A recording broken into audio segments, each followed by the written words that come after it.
Presentar la exposición No es tu culpa, que es un proyecto que estoy desarrollando desde 2014 hasta ahora. Tengo pues la gratitud que se pueda exponer aquí en Bucaramanga, en Colombia. Esta exposición se dividió en dos partes, en dos salas opuestas. La primera sala es como un retrato así como más solemne de lo que es la memoria, de la falta de memoria hacia los inmigrantes que mueren al extranjero, que no tienen sepultura. A contrario, esta sala donde ahorita le estoy hablando, que es una sala rosada, que es aparentemente tan feliz y tan estilizada, pues aquí es como una dilatación de la misma exposición de allá, sino que acá es donde se van a proyectar los videos. Los videos en su mayoría son dramáticos, son como sensibles tanto a nivel ético, pero se está visualizando adentro de un contexto como superficial. Es como, en este caso quise hablar de la capitalización del dolor, ¿no? Como Susan Tonga dice, antes del dolor de los demás, es decir, cómo se relativiza el dolor estando en un lugar aparentemente sofisticado, pero que sigue ocurriendo cosas.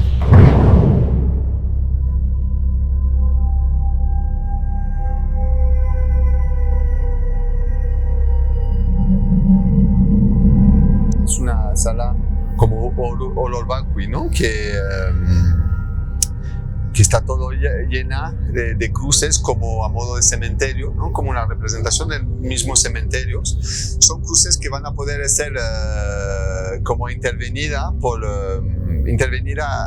la gente, ¿no? Con lápiz, con bolígrafo, con pintura, ¿no? Para recordar sus muertos. Esta misma cruces van a estar llevada en el campo como cementerio, porque hay muchos inmigrantes no tienen sepultura, no vuelven a su país. Entonces, este es como un memorial, ¿no? Yo creo que es la definición memorial. Es una cierta teatralización, ¿no? Porque podría ser solamente unas fotografías, pero yo creo que el calor de la tierra, el olor, nos remite a una sensación más experiencial, ¿no? Pero también es como se podría ver en el mismo campo.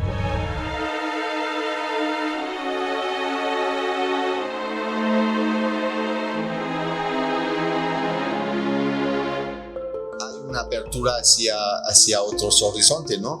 No es igual inmigrar de un país judío-cristiano a otro país judío-cristiano que un país musulmán a un país judío-cristiano, por ejemplo. No es igual ser inmigrante mujer que hombre, niño, no es igual hablar el mismo idioma. Entonces, toda esa complejidad que a veces el propio espectador no confunde, sino piensa que es una ecuación 1 más 1, 2. Y al fin y al cabo no es así. Por ejemplo, que siempre pensamos que la inmigración es un efecto de sur a norte, que los países del norte, que sería Estados Unidos, Europa, son los países que reciben más inmigrantes. Y no es así. Los flujos inmigratorios internacionales, los más grandes, los más dramáticos, son de sur a sur. Bangladesh a India, Somalia, Etiopía, es decir, pero siempre esta victimización europea que no asume las consecuencias de su hegemonía en los otros países, porque la problemática que no es que no haya violencia en Europa o en Estados Unidos, sino que nosotros exportamos la violencia en otro país.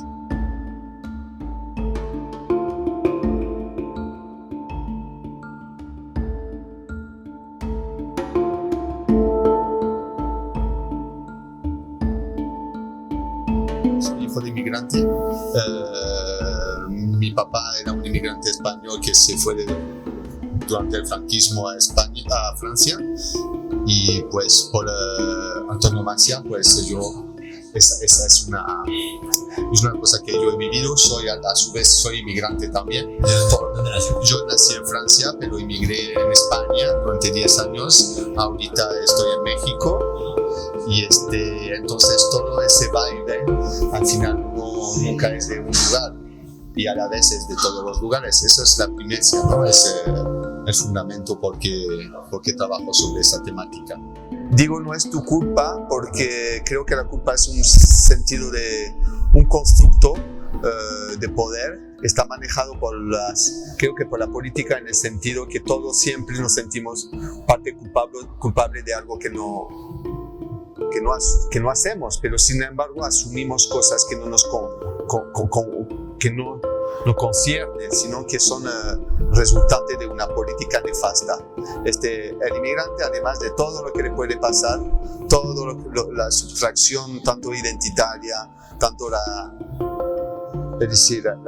víctima que al final es, además de eso hay un sentido de culpa de dejar su familia, de dejar su hogar para ir a trabajar. Entonces es como dos narrativas opuestas, la primera sala y esta sala. Y nada, pues en los videos se retrata pues negociación con los criminales para comprar las joyas, performance que se ha hecho en Bilbao de cruzar la ría o un trabajo en la frontera de Libia con Túnez en 2011. Hay una joya que están allá, que están en un cofre, son la joya que yo he comprado a través de una serie de personas, delincuentes, que son los inmigrantes que cruzan la frontera y que viajan sobre el tren de la bestia desde Guatemala hasta Estados Unidos. Como el tren de mercancía, los inmigrantes son mercancía, pero a veces se paran y cambian de trenes. En este caso se cambió de tren en la Ciudad de México y ahí están, si tienen suerte de llegar a la Ciudad de México, ¿no?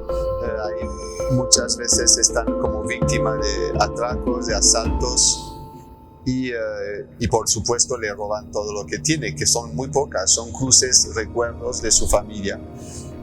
En este caso, pues me infiltré de una manera pues escondida con una cámara de espía, ¿no? Una cámara escondida.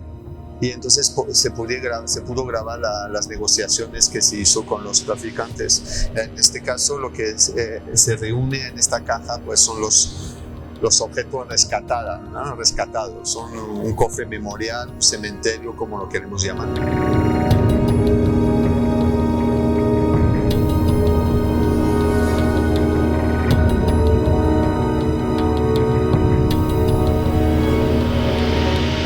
Aquí en Colombia sabemos que es una de la mayor tragedia de esos últimos años, a sabiendas que Colombia es uno de los países con más número de migración interna.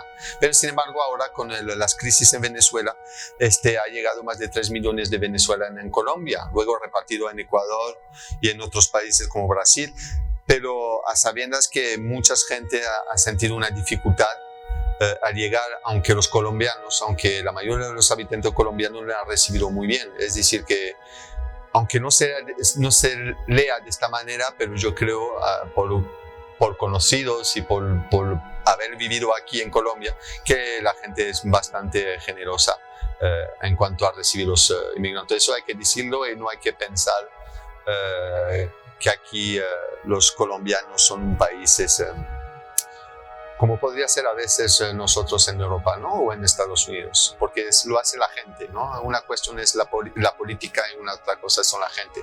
Y aquí hay muchos inmigrantes, hay muchos colombianos que están ayudando a los inmigrantes. Bueno, aparte de eso, es como un homenaje, ¿no? a los inmigrantes sin sepultura, muertos al extranjeros. Hay 571 muertos venezolanos desde la crisis hace un par de años. Muertos en Colombia pues por lo que conlleva en sí, ¿no? la migración económica, pues el maltrato, la trata de blanca, condición insalubre de vida, falta de medicina, pobreza, y delincuencia también, ¿no? Nadie nace siendo delincuente, sino que se hace, ¿no? Por muchas razones sociales. Entonces esto es como casi un memorial, ¿no? Y esperando que pues las familias, ¿no? Convocado hoy puedan participar en esta inauguración y puedan intervenir en estas cruz blancas, que no se queden vacías, sino que se puedan pintarlas, se pueden escribir, se puede dar como un cierto lado simbólico, ¿no? A sabiendas que estas cruces al final estarán dispuestas en la naturaleza como un real, si podemos hablar de realidad, cementerios.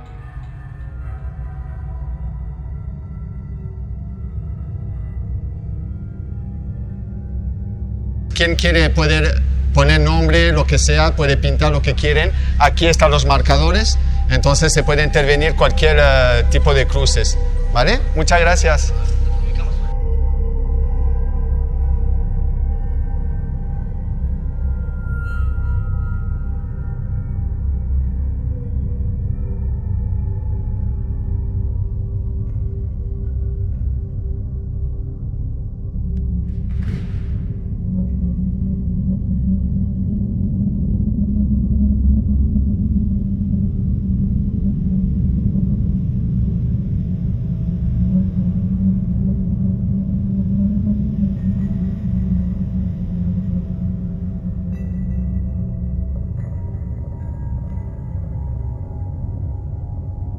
Estoy muy orgulloso de estar aquí con vosotros. Este trabajo, estas dos piezas, estas dos instalaciones son el resultado de 4 años de investigación y que sigue estando. Yo soy francés y es de papá español. Mi papá emigró durante el franquismo en España y bueno, se casó con mi mamá por los papeles y tal. Y al final le digo eso porque es muy importante en el sentido que a todo el mundo creo que le ha tocado una vez emigrar, a unos más difíciles, unos peores. Pero para mi papá en la época fuera muy, muy difícil, ¿no? Porque lo que peor de todo en la cuestión de inmigración es olvidar lo que estuvimos hace 30 años, como en el caso de Venezuela, que muchos colombianos emigraron en este país y ahora nos toca, o os toca, recibirlo y recibir toda la gente que se necesita. La sala rosada creo que es la más bonita, pero sin embargo, esconde a través de estas paredes rosadas, este ambiente fresquito, pues una violencia que es para mí, a mi juicio, una violencia de las peores. Es la violencia asumida.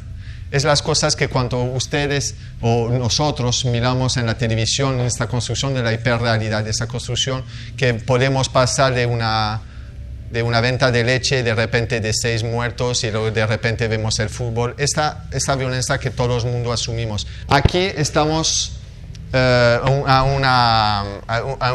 mural, ¿no? Un mural que son los sellos norteamericanos que ponen en los contenedores de ayuda humanitaria en Venezuela.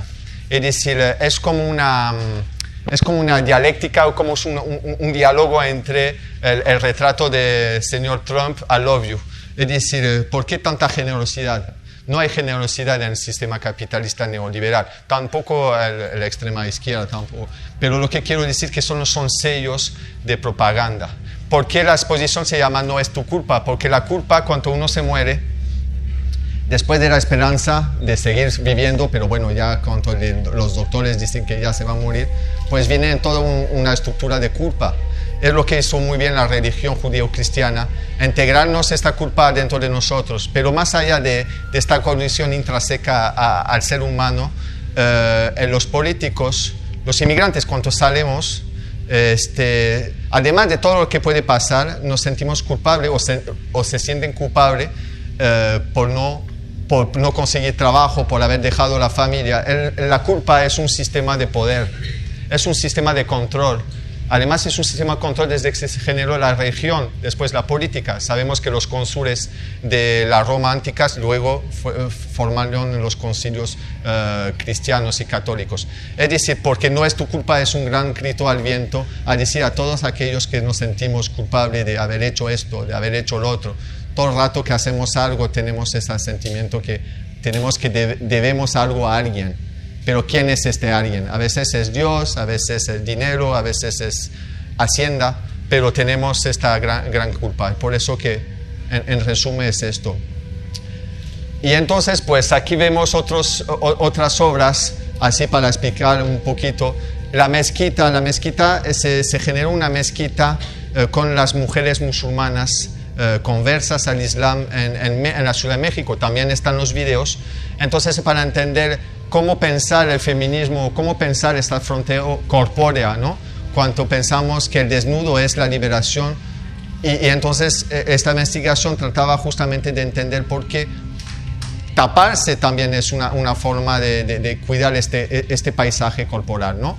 Entonces esto lo tenemos en video y para esta exposición se montó una mezquita, la más grande mezquita de México, esto era un convento, luego se convirtió en un museo y luego yo la convertí en una mezquita.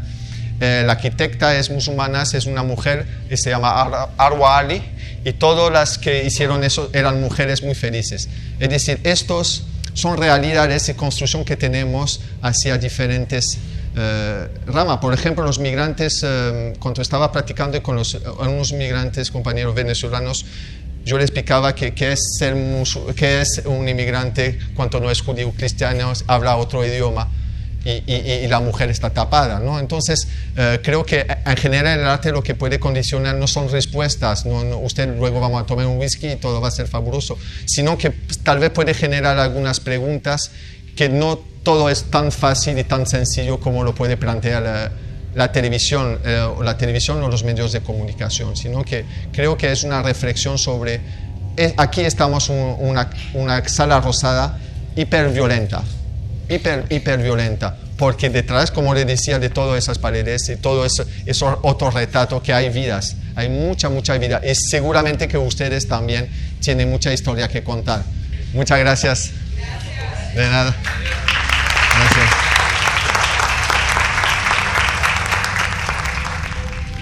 Siempre hay una esperanza, es que estas exposiciones resulten por lo menos en unas preguntas, ¿no? Unas preguntas, y tal vez habrá una persona que le pueden generar una actitud constructiva, en el sentido que al final podría cambiar las cosas.